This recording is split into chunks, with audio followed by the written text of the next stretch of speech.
right. So I want to run through a couple things. One pertaining to just Moodle and the rest of the semester. Getting close to doing that. Getting there. I know you guys can't wait. Yeah. So let me switch this over to Moodle real quick.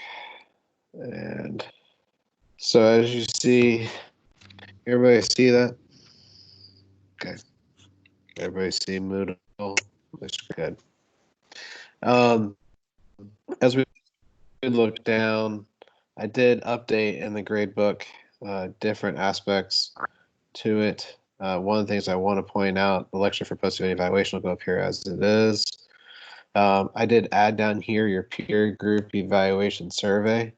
This is important note that it's essentially completed and you get 100 points. If you fail to complete it, you get a 0. So just do it. This helps me in determining. I wasn't involved in every discussion with your group. That's not my style.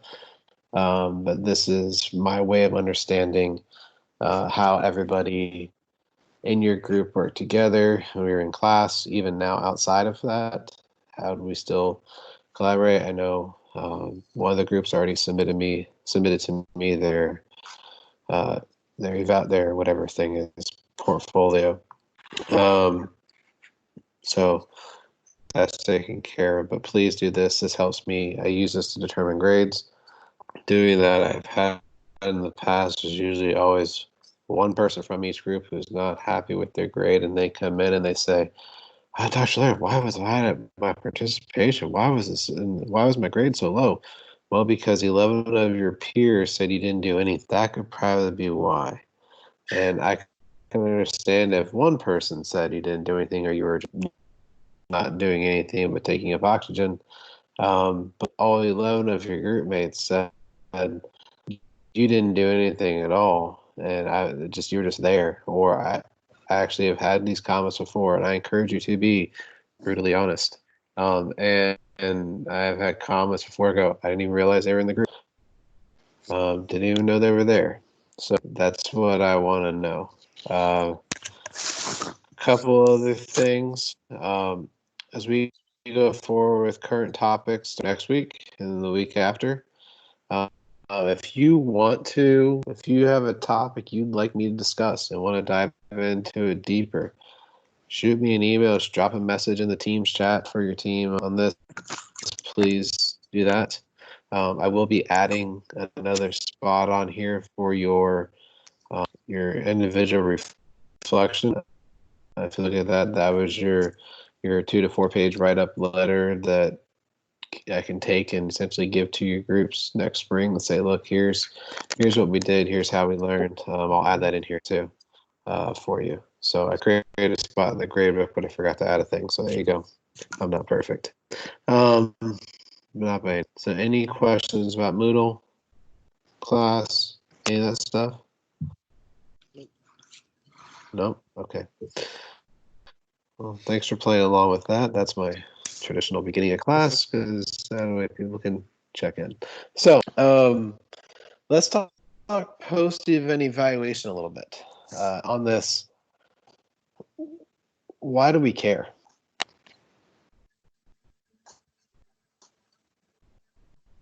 I can honestly tell you if we actually put the events on and you were going through with it, once the event occurred, like, all right, event's done, let's move on.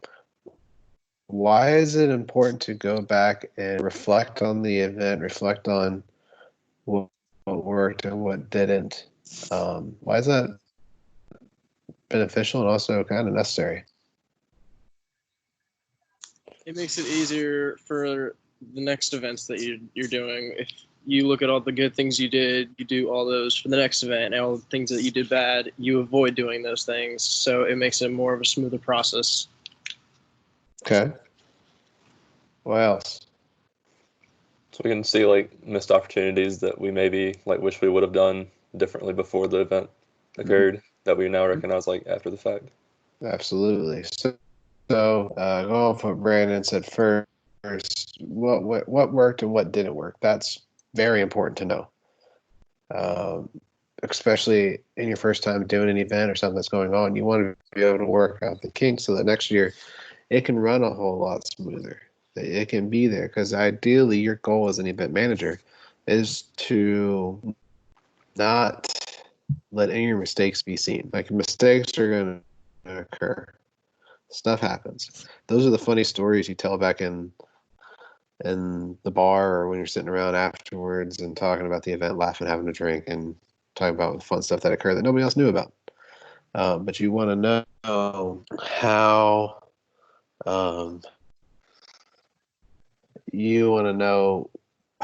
those things collaborate together, how those things work. And then off of what Dylan said, those missed opportunities. When I hear missed opportunities, I hear missed opportunities to get sponsors, missed opportunities to get money. While events are fun and hard work, the first priority is to make money. Or else, why are we doing this? Right? Even for a charity nonprofit event where we're doing it, and you might be tasked wanting to raise $10,000. Well, really, you got to raise about 25, 30 just to cover all the expenses to raise 10. And that's really hard to get across to people when you're trying to sell them on events. And in your post-event evaluation, you can sit there and go, huh, yeah, here's where we had this large group of people from. And that's an opportunity to really hit that group. Or I didn't think this group would come. Now I can target sponsors more towards this way. So understanding that. So I don't know, what's some of the data that we could look at, like a starter post-event evaluation?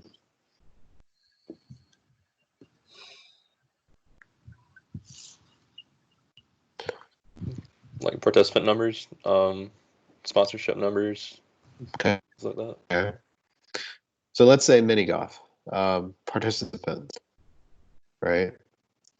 That group, you guys are tasked with not only getting students but also the general population, right? Really about 100 from each. Let's say you, in those participation numbers, what would I be curious to look at to understand missed opportunities or where opportunities exist for me to make more money? To see like the demographics of who attended the event. Mm-hmm. Demographics, who attended, where they came from, right? What zip code did they come from? I mean, if we were targeting, the Market Common area could be a great place to draw people. That's our initial assumption.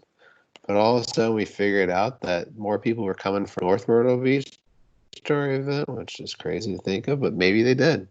And that's an area of opportunity where you can go look at that, right? And tap into that area for revenue generation in the future. But how could we go about collecting data that's not necessarily for the registration, but how can we collect data that could be beneficial to our evaluation after an event? Like when they do the sign-ups, like we could ask them to like provide some of like their vague personal information.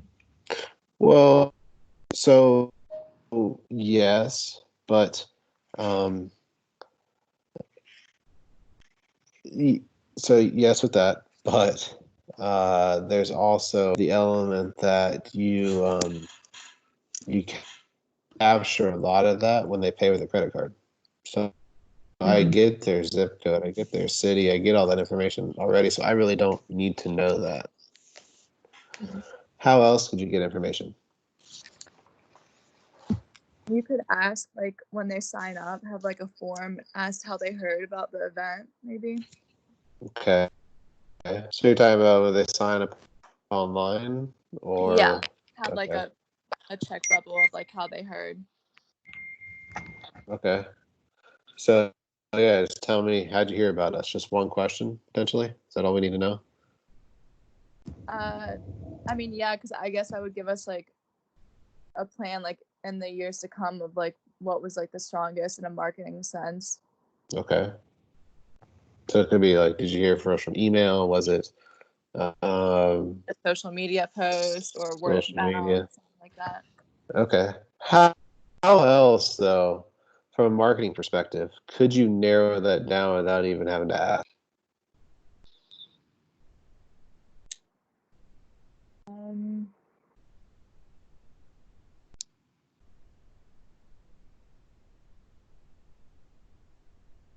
This happens to you guys all the time when you're online doing stuff.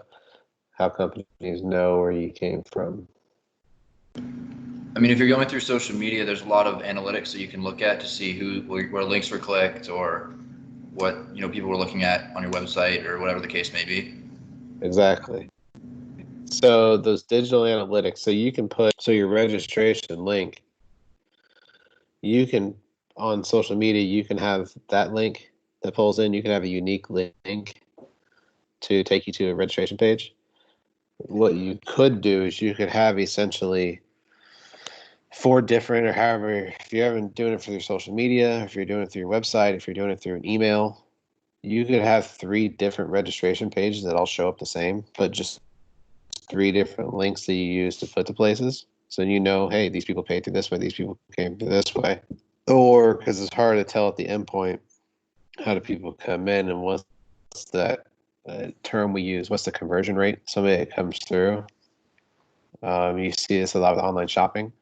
If you come in and you purchase something or put something in your cart online, what's the conversion rate of those purchases? Because I don't know if any of y'all are like my sister who uses my Amazon account, or my whole family does.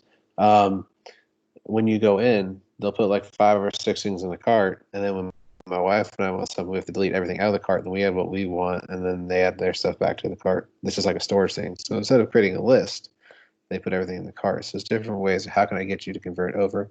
That's the unique thing. What else, though? What else? This is, let's say, post-event. So what would you do post to get feedback?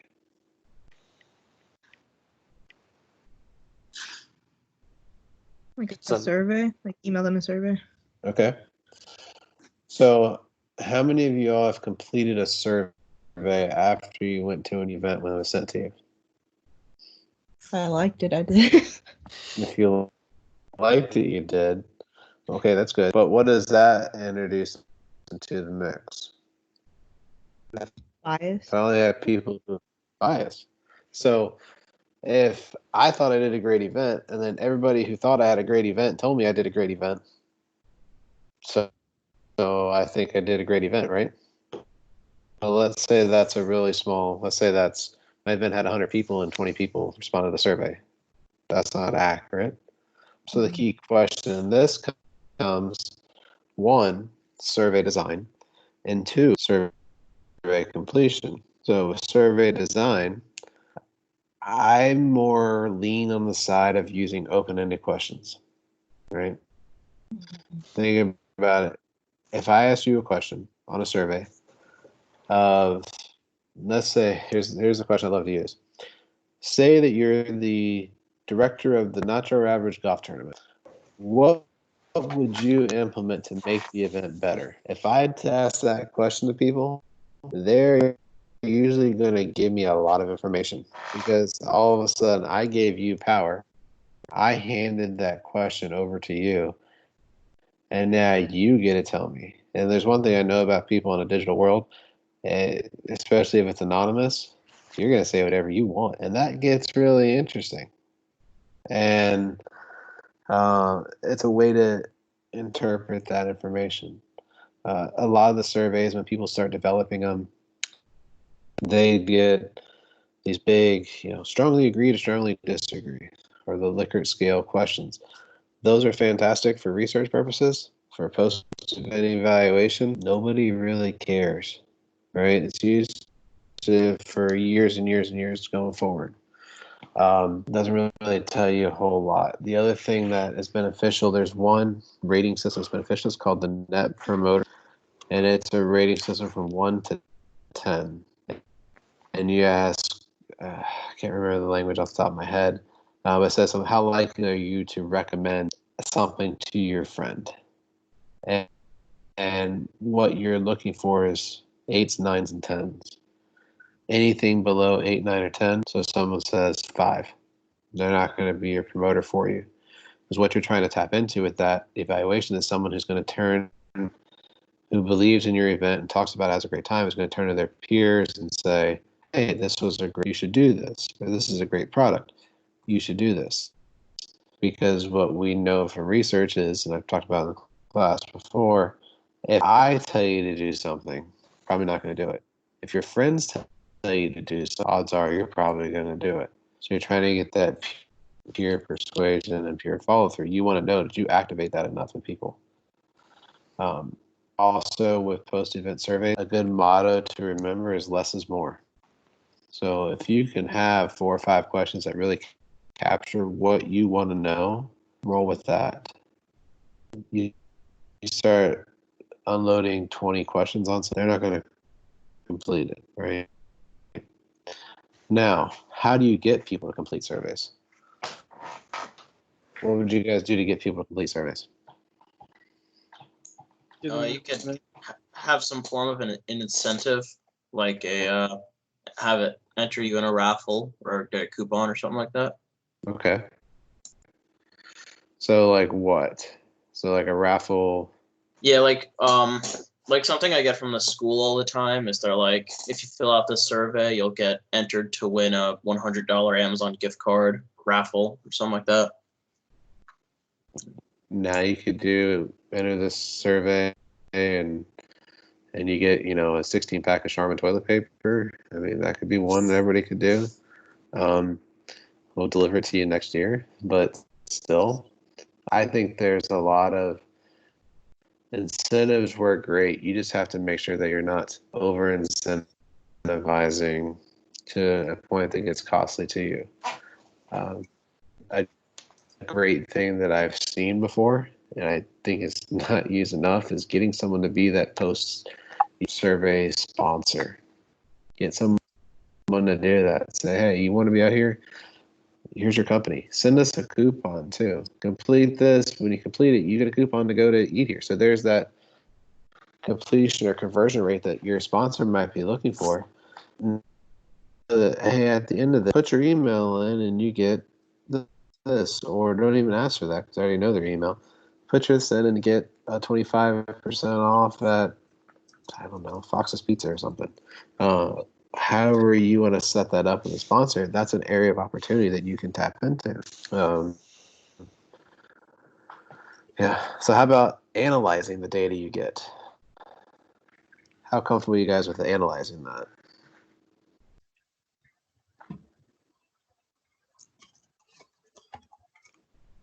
Or what resources are available to you in analyzing the data you get? Use like spreadsheets, I guess. Organize Okay. it. Okay. Like sort it. For the analyzing the number portion of it, absolutely. What happens if you're trying to develop a survey and you're stuck? What resources are available to you?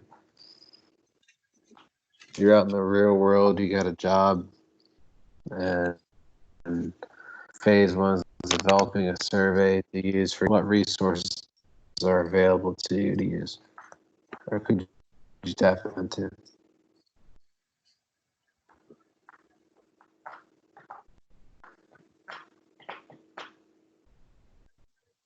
Nothing. It's just like a polar bear lost in a snowstorm. Just lost. First one, me. Reach back out to me. I will gladly help you with the survey in the future. That's what we do. One of the first things you can always do is go back and reach back in one class notes, all those things, your PhD faculty members you had. That's part of what PhD school teaches us. It's survey development, design, and processing to understand really what those questions are. I've helped out my wife before with surveys that she's done over the advising suite. Developing them is tricky, especially if you're trying to get to certain things and ask certain questions and make sure that it's reliable and all these elements. But survey design is one of those ones, because what usually tends to happen in the industry is you'll get a group of people together, go, all right, what do we want to know? Here's all these questions, and you're going to dream up 15 questions. Like, all right, let's put it in there. That's a good survey. Well, it's just changing words. How do you change words around? How do you make that happen? Excel can be your best. It's essentially free. at most places. I'm sure Google Sheets has it too for some data analysis to try and figure out, especially what's your return on sales if you did it, where's targeting, and then the other one I believe is it's zip code lookup tools are also beneficial. So if you have a large group of people that came from a certain zip code, well, that it would be beneficial to you afterwards to learn more about the demographics of that overall zip code. Hey, what sits there? These things work. There's, in fact, at Coastal, as part of the library, there's a marketing analytics that you can use. It's actually on our, if you go to the library and go to databases and you click recreation sport management, it's on there as a marketing analytics tool that you can then use, and it'll tell you everything. Even I think it's down to how many dogs live in houses and how many kids live per household and household earnings, and all this information is compiled into one. Other ones I've seen where you can figure out credit card expenditures monthly or average credit card debt, which is unique to know because then how are people spending what they have. So it's great to see what's there and how they recommend using that once you have that demographic information available to you to figure out. So, any questions for me about post-event evaluation? There's not a whole lot. I guess for your weekly write-ups, I reflect on if you were developing a post-event evaluation for your event, what would you be curious to know about? Maybe it might be questions that came up throughout your planning process. Why would this occur? Why would people be interested in coming to the event? How would this look? Those might be some things to think about as you do your evaluation. How could you get that across? Is it the one question at the beginning that Emily suggested, or how could you do it? What would be unique? I want to know what your guys' thoughts are on really how to access the data, how to get people to complete your evaluations that you want to do, and how to utilize that information. Any questions for me? No? Are you guys liking this still? This virtual world? Yeah. Class? Okay. Do you still feel connected to the class material? Of course. Mm-hmm. Of course. Okay. Okay. Yeah, me Much too. more than the other. Much more than the other classes? Yeah. Okay. That's good to hear that I try.